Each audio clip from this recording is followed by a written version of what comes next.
الحمدللہ والصلاة والسلام علی رسول اللہ وعن جریر بن عبداللہ رضی اللہ عنہ عن النبی صلی اللہ علیہ وسلم قال من یحرم الرفق یحرم الخیر رواہ مسلم۔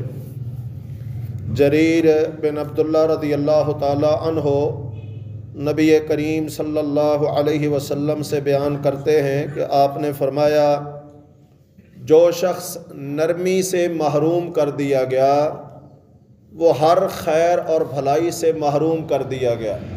یہ حدیث صحیح مسلم کے اندر ہے۔ تو پیچھے بھی حدیث ہم پڑھا ہے کہ نرمی جس چیز کے اندر بھی آتی ہے اسے مزین خوبصورت کر دیتی ہے، اور سختی جس چیز میں بھی آتی ہے اسے عیب دار کر دیتی ہے۔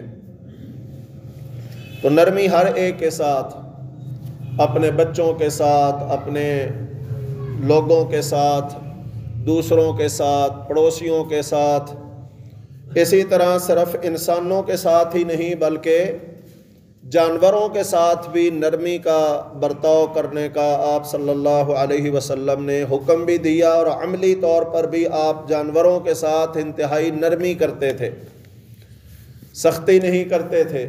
یہاں تک کہ ایک شخص کو آپ صلی اللہ علیہ وسلم نے بلایا اور فرمایا، تیرا اونٹ شکایت کر رہا ہے کہ تو اس سے کام زیادہ لیتا ہے اور خوراک کم دیتا ہے۔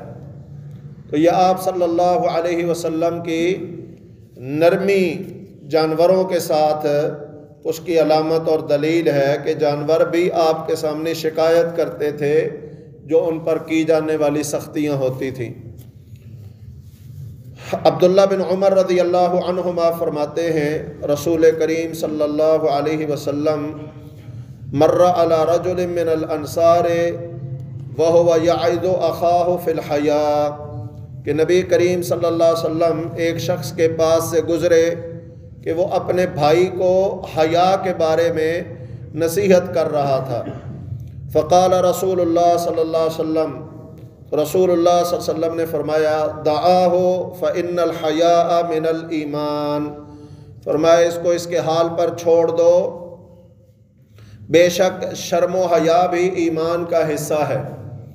اس سے ثابت ہوا کہ وہ صحابی انتہائی شرمیلے قسم کے تھے، تو ان کا بھائی انہیں نصیحت کر رہا تھا یا ڈانٹ رہا تھا کہ بھائی یہ کیا عورتوں کی طرح ہر بات پہ شرماتے رہتے ہو، کھل کر بات کرنی چاہیے۔ تو آپ صلی اللہ علیہ وسلم نے فرمایا اس کو چھوڑ دو، حیا بھی ایمان کا حصہ ہے۔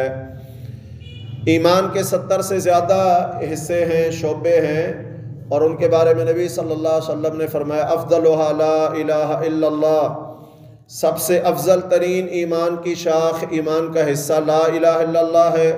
وَأَدْنَاهَا، اور اس کا سب سے کم تر درجہ یہ ہے، اماطۃ الاذی عن الطریق، راستے پہ پڑی کسی تکلیف دہ چیز کو ہٹا دینا۔ وَالْحَيَاءُ شُعْبَةٌ مِّنَ الْإِيمَانِ، اور آپ نے فرمایا حیا بھی ایمان کا حصہ ہے، ایمان کا جز ہے۔ تو حیا کس بات پر کرنا چاہیے یہ تو آگے مزید احادیث کے اندر آئے گا، البتہ حیا گناہ سے کرنی چاہیے، اللہ کی نافرمانی پر بندے کو حیا آنی چاہیے۔ البتہ خیر اور نیکی کے کاموں میں حیا رکاوٹ بنے تو یہ غلط ہے۔ حیا رکاوٹ بننی چاہیے، نافرمانی کے کاموں میں، گناہ کے کاموں میں بندے کو حیا آ جانی چاہیے، اللہ سے حیا کر لینی چاہیے، اس سے بھی کہیں زیادہ کہ جس طرح ہم لوگوں سے حیا کرتے ہیں۔ لوگوں سے تو چھپ لوگ کے گناہ کرتے ہیں کہ حیا آتی ہے لوگوں کے سامنے گناہ کرتے ہوئے، لیکن اللہ سے چھپ کر کہاں جائیں گے؟ تو وہ زیادہ حق رکھتا ہے کہ اس سے حیا کی جائے، کیونکہ میرے گناہوں پر، میری غلطیوں پر پکڑنے والا بھی وہی ہے، سزا دینے والا بھی وہی ہے، تو مجھے اللہ سبحانہ و تعالیٰ سے حیا کرتے ہوئے گناہ نہیں کرنے چاہیے۔ اللہ سبحانہ و تعالیٰ ہمیں بھی سمجھ کی اور عمل کی توفیق عطا فرمائے۔ اقول قولی ھذا واستغفر اللہ لی ولکم۔